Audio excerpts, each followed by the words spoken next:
Omar, thanks for joining us.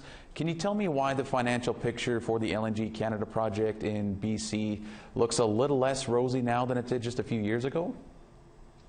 Yeah, so I think, the way we looked at LNG Canada Phase 1 project in our report was we looked at changes in the development of natural gas for LNG Canada, and then we looked at the Coastal GasLink pipeline, and then we looked at markets in Asia and how it relates to the profitability of the project in its entirety. And so you're seeing there are a lot of policy changes that have occurred in British Columbia that are putting pressure on, for example, sustainable development of natural gas production in the Montney. And that comes from, a lot of it comes from actually the recent ruling of the Blueberry River First Nations and the British Columbia government. There's also protests along the Coastal GasLink pipeline, political pressures related to the Coastal GasLink pipeline, and countless other political risks associated with the project's development that have occurred over the last 3 years that continue to put pressure on profits of the project entirely.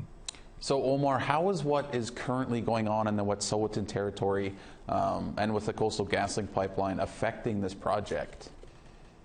Yeah, so we don't go into particular detail on the protests that are occurring right now, but we do mention the fact that any further delays on the Coastal GasLink pipeline will add to costs for the entire project.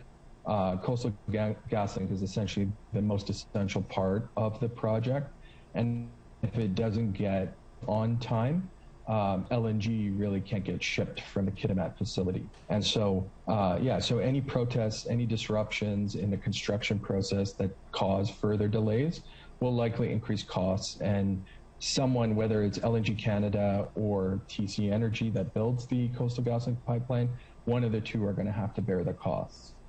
Now, LNG Canada has made the argument that this project will reduce greenhouse gas emissions. So what are some of the flaws with that argument? So really in this report, we look at greenhouse gas emissions as it relates to BC's targets. And so, when we look at British Columbia's targets, they look at reducing greenhouse gas emissions by 40% from 2007 levels in 2030. This project will start shipping LNG in around 2026 if everything stays the same. And so that will add 7% to greenhouse gas emissions in British Columbia. So the question really is who is going to offset those increases in greenhouse gas emissions, and who's going to end up paying for it? Will it be LNG Canada or will it be the BC government, and how are they going to fund that? Okay, so Omar, how has declining oil prices affected this project? So oil prices haven't significantly impacted the project. It's really dependent on natural gas prices.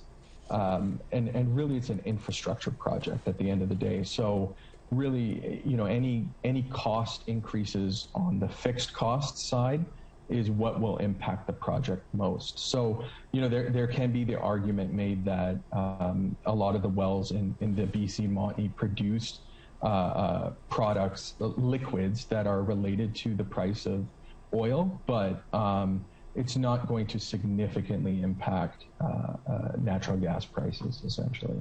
All right, definitely a lot to think about there. Omar, I want to thank you for taking a few minutes out of your day to speak with us today. Yeah, no problem. Thank you very much.